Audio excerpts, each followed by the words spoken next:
In today's gospel, Jesus talks to his apostles right before the moment they're sent on a mission by him. That is very important to understand the context of what he says, because it may shock us at first. If you don't love me more than your mother, your father, your brother, or your sister, you're not worthy of me. If you take that out of the context of this imminent departure of the apostles, you may even think that Jesus is a bit cruel to ask that from his disciples.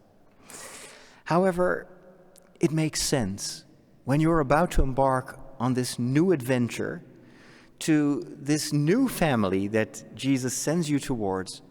It means you have to be able to let go, to leave your old life behind, to not cling on what you knew and what felt safe and what gave you comfort, but to leave it behind and to open your heart to wherever God and to whoever God will send you to. Jesus tells his apostles, dare to let go. Take up your cross. Don't try to escape the suffering that comes with the mission, but follow after me. Go where I go. Be where I will be. Love the people that I love. Cure the sick that I heal. And to the people that Jesus sends his apostles towards, he says in this gospel, open your door. I am in these little ones that I send to you. These are not just random people stopping by and bothering you, but they're sent by me. And if they knock on your door, it's me who knocks on your door. And if you welcome them, you welcome me. And if I enter into your life, then my Father who sent me will enter in your life. Let go of what you have, your former life. That is not just something that Jesus tells his apostles, but he also tells it to the people that he sends his apostles towards. Let go of your former life. Open your doors to my presence. Listen to these apostles. Follow them. You'll follow me, and you'll follow my Father. But in order to follow, you need to be able to let go of your former life and open your heart for the road ahead.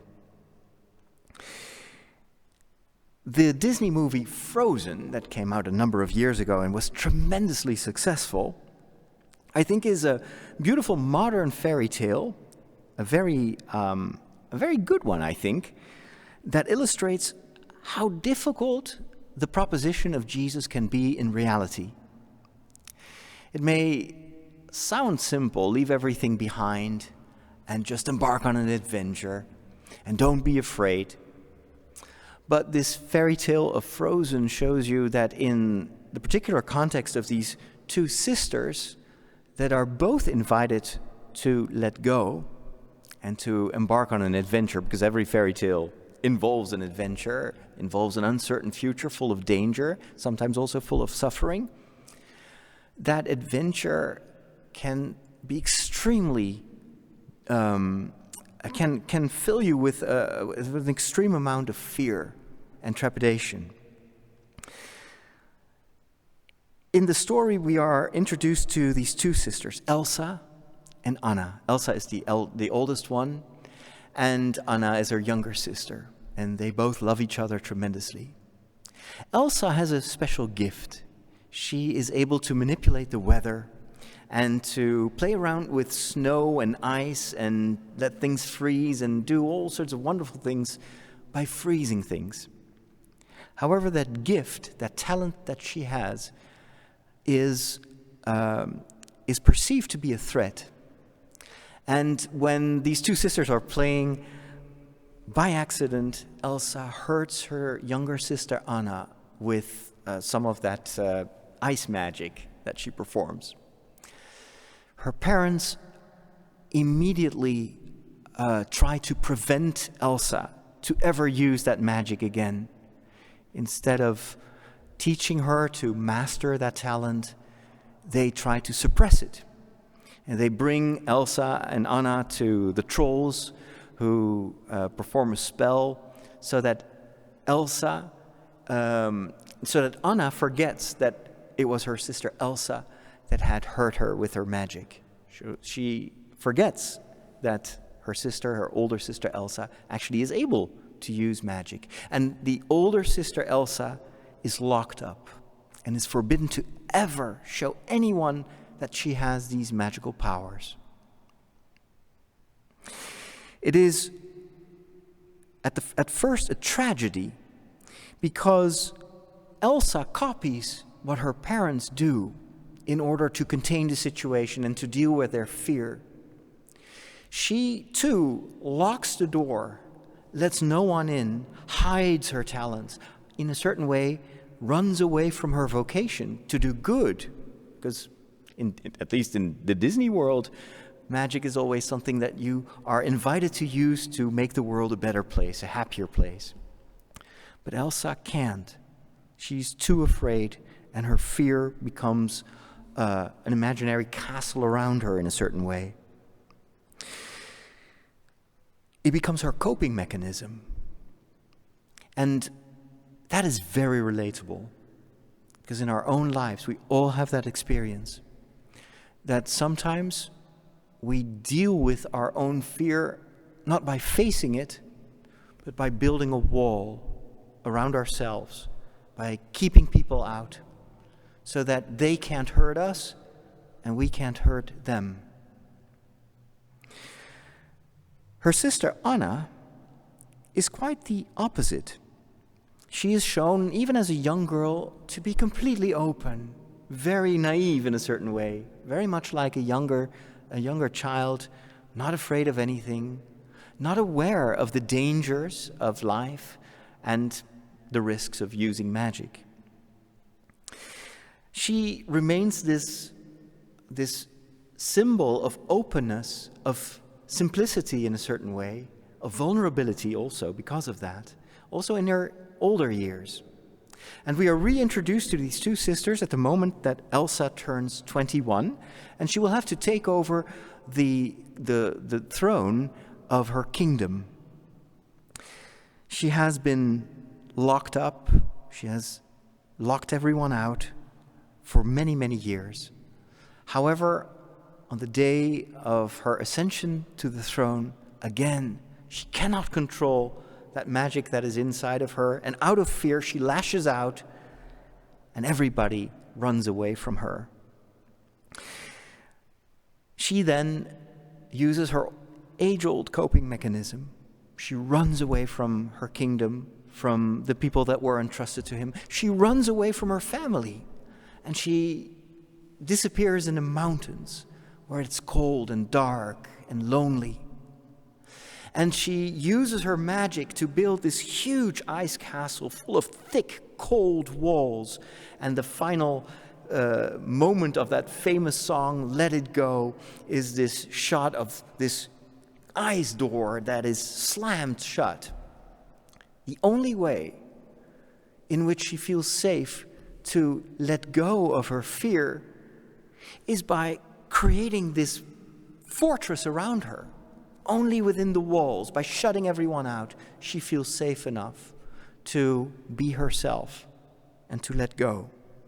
But the price that she pays is that she has let go of her family. She has let go of her kingdom, let go of her vocation as a queen, let go of her responsibilities. Let it go, she tells herself. Let it go. But there is one thing that misses in her story. One thing that touches upon the core message of the gospel of today. And her sister Anna shows us, and later on will show Elsa, what is missing. Anna too lets go. She too is willing to let go of her own safety, let go of the protection of the kingdom. But instead of running away from her family, she runs towards her family. She cannot and will not let go of her sister because she knows that her sister needs her, that her sister is vulnerable, even with all that magical power. that her sister needs the warmth of her love. And she tries to get inside. She walks up all the way to the castle and she knocks on the door. But instead of a warm welcome, she finds this ice-cold wall in front of her, aggression out of fear. She tries to be welcomed, but her sister, out of fear, slams the door. What is the difference between Elsa and Anna is that both these sisters are letting go of their past, but Elsa does not embrace. She only leaves behind. Whereas Anna leaves everything behind and tries to embrace.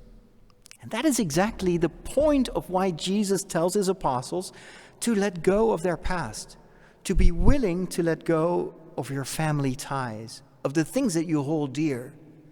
It is not out of some kind of ascetic, what you see sometimes in Buddhism, this inviting people to isolate themselves.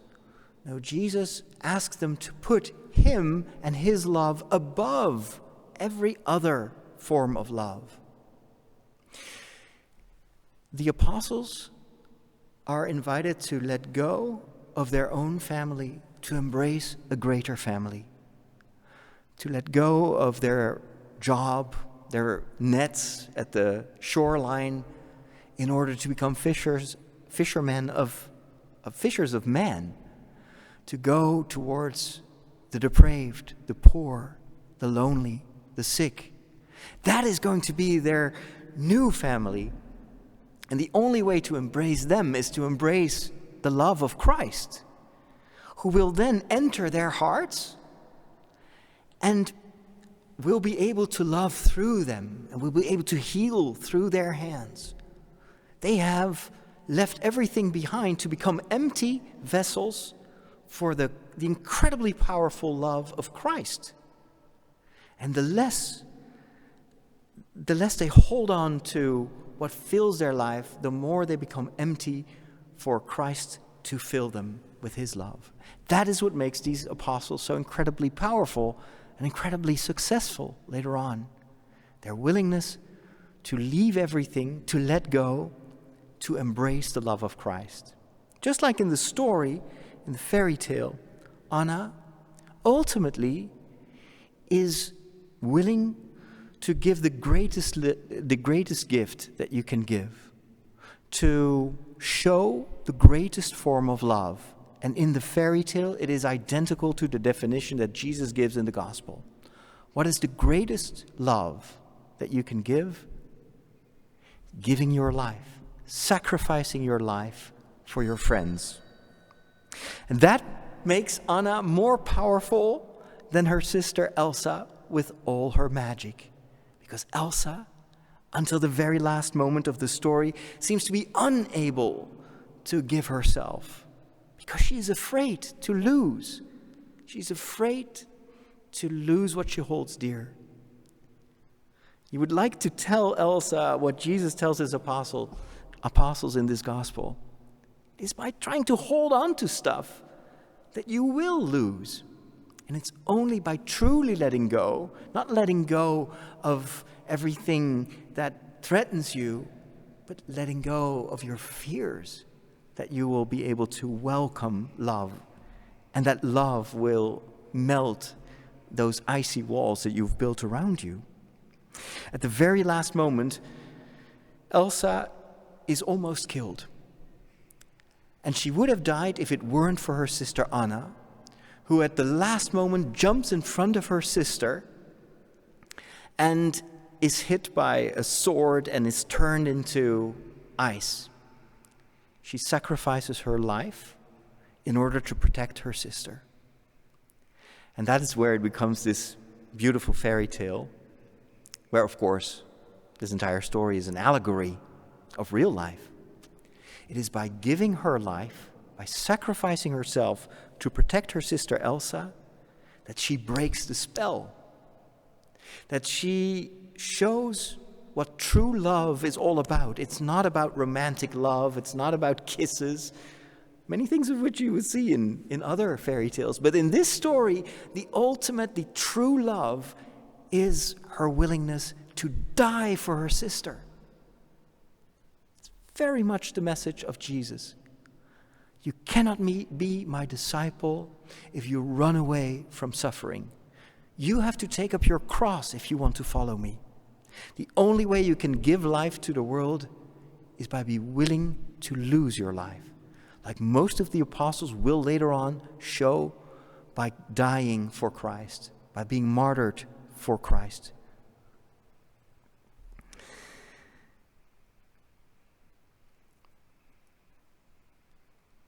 The story of Frozen is akin to the story of the gospel, and it mirrors the story of our lives. If I speak for myself, there are many times in my life where I've been afraid to let people in. There were many times that I was afraid to let God in. I remember that when I felt the calling to become a priest, my initial reaction was fear. I had thought of every type of future except for becoming a priest. What kind of future would that be? And I tried to run away from it, but God proved himself to be stronger than me. And later on, when I was a young priest, I wanted to be successful. Not because I wanted a career, but I wanted to show the world that it made sense to follow Christ. And so the first years in the parish, where time and again I was confronted with my own inability to please everyone and to make everyone happy, my inability to fill the churches and to, have a successful parish, all that fell apart very quickly in the first few years. That made me at first run away from God and be angry at him. And why would I even try if everything I touch seems to crumble and fall apart? I've been sick in my first parish for more than half a year, completely overworked, completely disillusioned. It was the greatest crisis in my life. And it was when I was at rock bottom that I started to rediscover what it truly meant to be a follower of Jesus. It meant following him in failure, following him in this paralysis of not being able to change the hearts of the people that I was sent to have the door being slammed in your face, by being criticized and threatened. And it took years for me to overcome that fear. And still, up until today, I'm sometimes confronted by that same fear and by that same cold, that shiver that goes through you when you feel that people are taking away what is so dear to you, that people threaten what you feel called to do.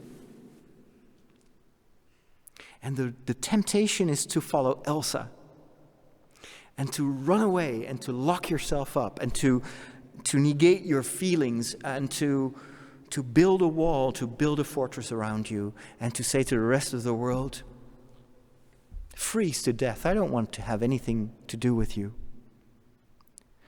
Whereas we are invited by Jesus to follow the example of people like Anna, who, even though her love is refused time and again, does not give up, makes herself incredibly vulnerable as a child, and even pays the ultimate price for that vulnerability that stems from love, and that is to be killed. But it is in that gift of herself that the story finally becomes a happy ending, because it's the power of her love that melts the defense walls of her sister and ultimately also introduces spring to this kingdom where they live. It is a beautiful fairy tale But once you are invited to make the same choices in your real life, that's where it starts to become tough and difficult. It will not be easy. It is not easy. But that is why Christ assures us, if you welcome me in your life, if you open your heart for me, I will live in you. My Father will live in you. And it is our combined love, the Holy Spirit, that will give you the strength to lower your defenses, to become vulnerable, to embrace the cross, and to give your life. And it's only by giving your life that you will find it.